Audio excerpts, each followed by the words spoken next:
বন্ধুরা, কেমন আছেন? আশা করছি ভালো আছেন। আমিও ভালো আছি। দেবশ্রী ব্লগে সবাইকে স্বাগত। তো আজকে একটু পোলাও রান্না করব। তো চাল আমি ভিজিয়ে রেখেছিলাম 8 ঘন্টার মতন। ভিজিয়ে আমি দেখুন শুকনো শুকনো করে নিয়েছি। আর পোলাওয়ের জন্য আমি এখানে আদা গ্রেট করে রেখে দিয়েছি। আর এখানে লাগবে গরম মশলা, তেজপাতা, একটুখানি গরম মশলা বেটে রেখেছি, নুন, মিষ্টি। আর কালার তো দেবো না, তার মধ্যে হলুদ দেবো। দিয়ে আমি পুরো চালটাকে পুরো ম্যারিনেট করে একটু রেখে দেবো। তো একবারে তোমাদের সঙ্গে দেখা হবে রান্নার সময়। তো একটু শর্ট ভিডিও করব, ওই জন্য ছোটো ছোটো করে ভিডিওগুলো আপলোড দেবো। তো একবারে দেখা হবে রান্নার সময়। এর সঙ্গে থাকবেন, কেউ স্কিপ করবেন না। দেখুন বন্ধুরা, আমি যে ম্যারিনেট করব তার জন্য আমি এখানে একটু আদা গ্রেট করা সেটা দিয়ে দিলাম।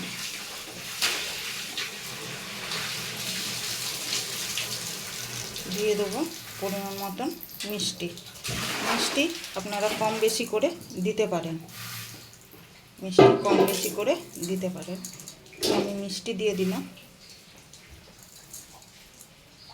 দিয়ে দেবো নুন পরিমাণ মতন,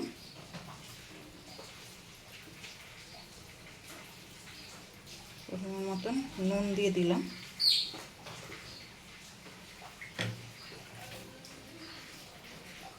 দিয়ে দেবো গরম মশলা,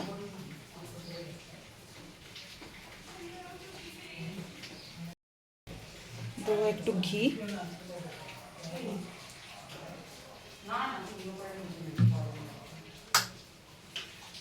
দু চামচের মতন দেবো জিরে গুঁড়ো,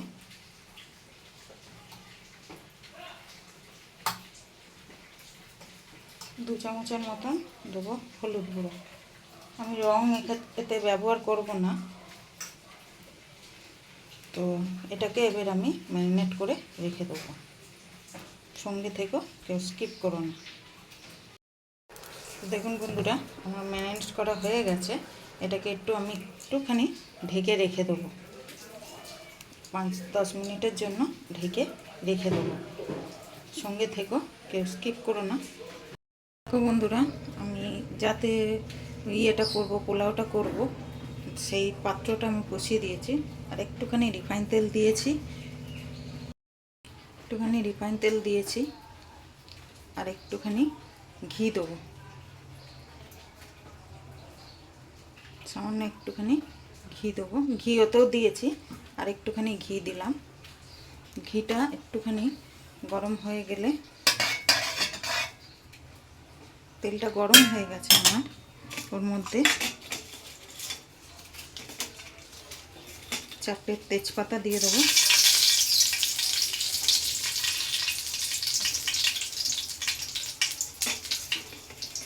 আর কটা গোটা গরম মশলা দিয়ে দেবো।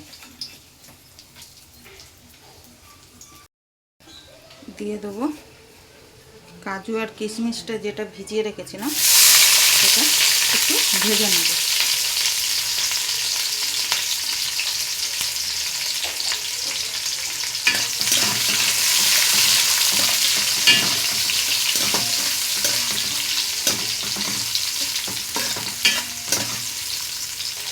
একটু ভেজে নেব, সঙ্গে থেকেও।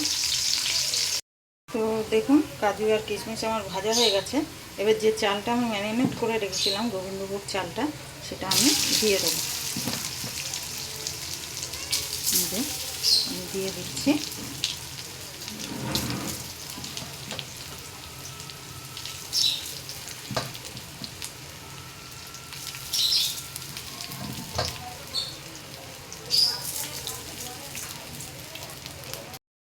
তো সব চাল আমি দিয়ে দিয়েছি।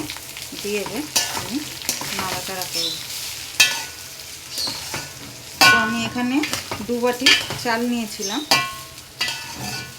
2 বাটি চালে আমি এর থেকে বেশি আমি জল দেবো।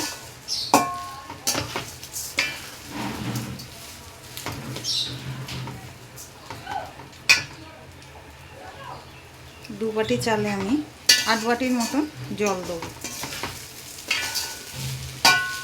আপনারাও বাটি মেপে আপনারা করবেন। দেখুন বন্ধুরা, আমার চালটা সুন্দর করে আমি ভেজে নিয়েছি একটু। তো এই বাটির আমি 2 বাটি চাল দিয়েছিলাম। তো এই বাটিরই আমি 2 বাটি মানে 8 বাটি জল দেবো। এই বাটিরই 8 বাটি আমি গরম জল দিয়ে দেবো।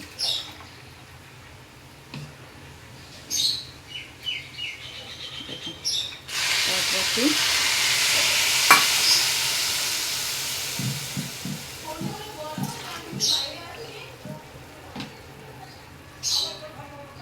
দু বাটি,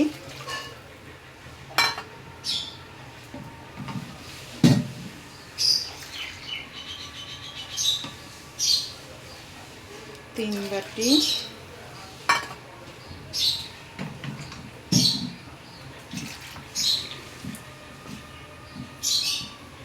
4 বাটি,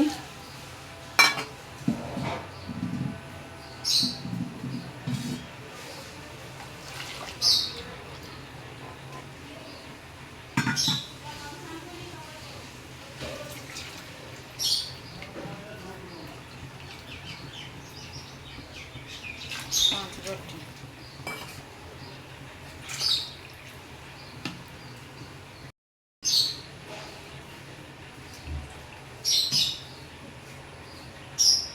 বাটি,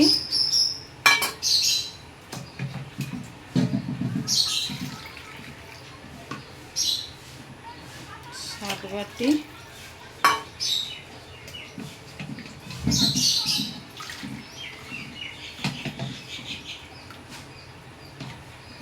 এই 8 বাটি। 8 বাটি জল আমি দিয়ে দিলাম। এটা হতে দেবো। এটা একদম আমি নাড়াচাড়া করব না, একটুখানি গ্যাসটা জোরে করে দেবো। ফুটে গেলে আমি লো করে রেখে দেবো। তো এদিকে আমি একটু আলুর দম করব। আলুর দমটা আমি তাহলে রেডি করে নেব। এটা এবার আমি একটু গ্যাসের ফ্লেমটাকে জোর করে দিলাম। জোর করে দিয়ে এটা একটুখানি ফুটে যাক। ফুটে গেলে আমি ঢাকাটা দিয়ে দিলাম। এটাকে আর নাড়াচাড়া আমি করব না। তাই একটু ফুটে গেলে আমি লো ফ্লেম করে রেখে দেবো। তো সঙ্গে থেকেও কেউ স্কিপ করো না। তো এদিকে দেখুন আমার ভাতটা পুরো রেডি হয়ে গেছে। এর মধ্যে একটু ঘি দিয়ে আমি নাবিয়ে নেব। তো একটু ঠান্ডা না হলে ঝরঝরে হবে না। একটু ঘি দিয়ে দেবো।